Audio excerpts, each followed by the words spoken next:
Welcome to our channel. Today we how to withdraw from SiteGround and export SEO plugin configurations, full guide step by step clearly.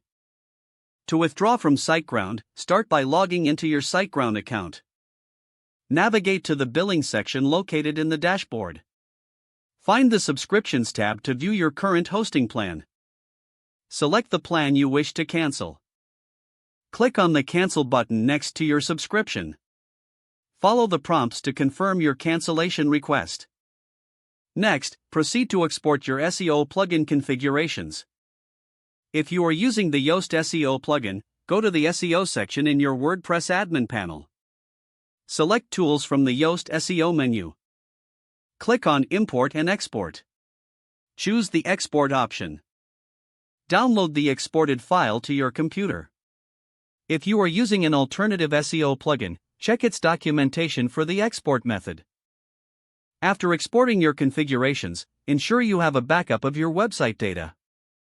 Confirm the cancellation of your SiteGround account is processed successfully. Monitor your email for confirmation of the account closure. With these steps completed, you can securely withdraw from SiteGround and maintain your SEO settings for future use. If the page does not load, refresh the browser or try again in a private or incognito window. Make sure you are using the correct email address, then retype it carefully to avoid small typos. If your password is not accepted, use the reset option and create a new strong password you can remember. Check your spam folder for verification or security emails, then complete any requested confirmation steps.